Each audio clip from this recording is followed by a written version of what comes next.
With the Neo Vision Select ticket, players can select one free Neo Vision unit from 28 different units. The list is surprisingly generous to boot, including all non-limited Neo Vision units up to King Bahimi's release. I'll be considering each Neo Vision unit at EX plus 1, meaning they at least have their Brave Shift. And so I'll be making a tier list. Shoot, I can't use this one.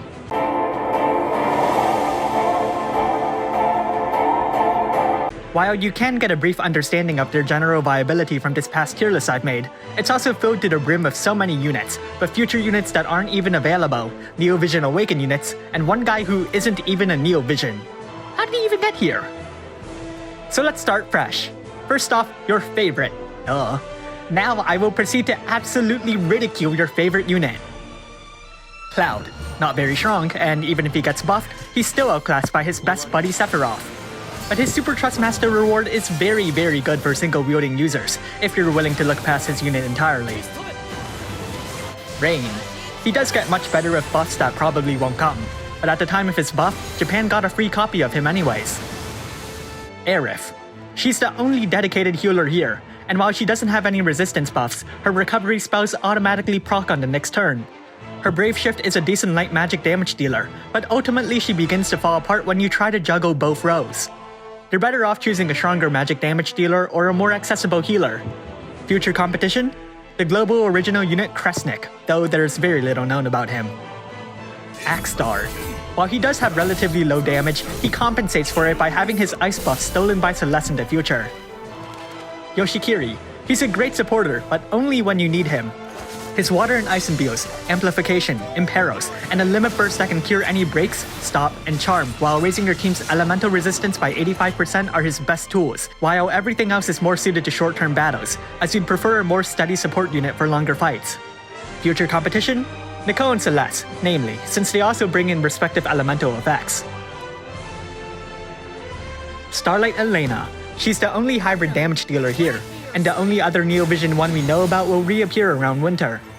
However, her damage output is relatively lackluster, and the regular Elena will be receiving a Neo Vision Awakening as well.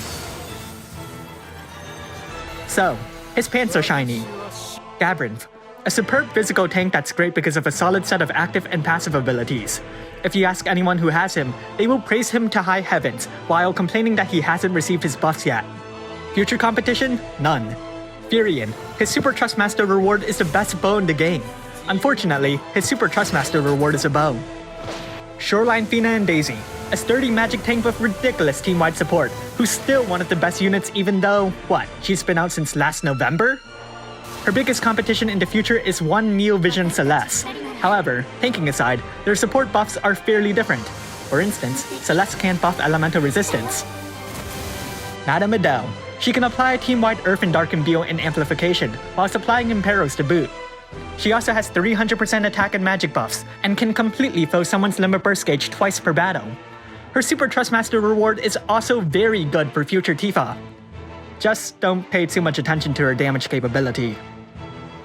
Physalis, a magic damage dealer with no flaws, except for the fact that she has too much competition. Onion Knight. A good breaker who can lower the enemy's accuracy, but suffers from low damage that isn't helped by a lack of elemental damage. Terra, the strongest standalone evoke damage dealer on this list, but is surpassed by Oracle Maiden Lunafreya and faces another competitor in the newly announced Yuna. But they all deal different elemental damage anyways. Locke. He boasts 90% attack and magic breaks, the highest of their kind, alongside the expected 80 to 85% full breaks. It could certainly help your survivability if you don't believe that offense is the best defense. Laswell. He can be a physical attacker or a magical attacker, though his personal damage isn't extraordinary enough to justify him over other units. Rain and Fina. Self-chaining is an incredible asset in and of itself. Not only that, but the pair have a significant set of healing abilities as well, greatly aiding in row compression. Laswell and Reagan. They too can self-chain, and though their damage is much higher, you generally use self-chains to propel a different, stronger unit. They fall behind Rain and Fina due to their relative lack of utility, but it can be noted that the most dangerous enemies are often dragons, which explains their high popularity. Dark Fina and So. Self-chaining magic damage dealer but faces severe competition from a future Aerith and Red 13. Axstar and Cleo. a weaker last one Reagan, but with advantages against humans. Lightning. She can deal either physical or magical damage depending on her form. Notably, she has a 90% spear break on her Brave Shift's Limit Burst, which can greatly accelerate your team's magical damage output, and boasts an excellent Super Trustmaster reward that pushes your unit's chain modifier cap, effectively multiplying their damage when applicable. Mazurka, a finisher with too much competition. Snow, a very sturdy physical or magical tank that's very hard to kill once properly set up. Common complaints are he can't do anything else, which, while not necessarily true, isn't exactly wrong either. Ferris. She's a weaker evoke damage dealer than Terra, but is also a strong physical damage dealer with excellent 80 to 85% breaks. Though she can surpass Terra in strength with the right team, that argument can continuously evolve as more units are introduced, so we'll leave it at that. Malaya. A good magical tank that's slandered for being less sturdy than Snow and less capable than Shoreline Fina and Daisy. She's a good unit, just not the best choice here. Mellow. The strongest normal magic damage dealer here, but that's not saying much. Noctis. By far the strongest physical damage dealer here, but is unfortunately severely outclassed by Tifa and Sephiroth, both very popular characters.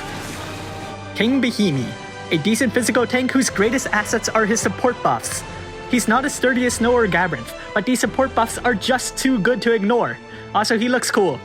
Admittedly, his Brave Shift has a 3-turn cooldown, which can make it tricky to balance all his different abilities in actual battle, but since each ability has a decent turn duration, it's not really crippling. And that's a quick rundown on every unit available. If you're interested in one specific unit, make sure to watch my video review on said unit for more details. Thanks for watching, and if you like this video, leave a like and subscribe. Comment below which unit you'll be getting, and give the reason why. In fact, list the top 3 units that you would want to get. While you only get one ticket, you can't say that you don't have an impossibility of getting that unit from a random free pull. This was a pretty generous list, and I'm surprised you didn't talk about it more in the livestream. I think it definitely would have made people happy, as I'm pretty sure most people thought that the pool would consist of probably 5 units. Finally, keep in mind that no matter which unit you select, you'll likely get duplicates of them soon after anyways. Cheers!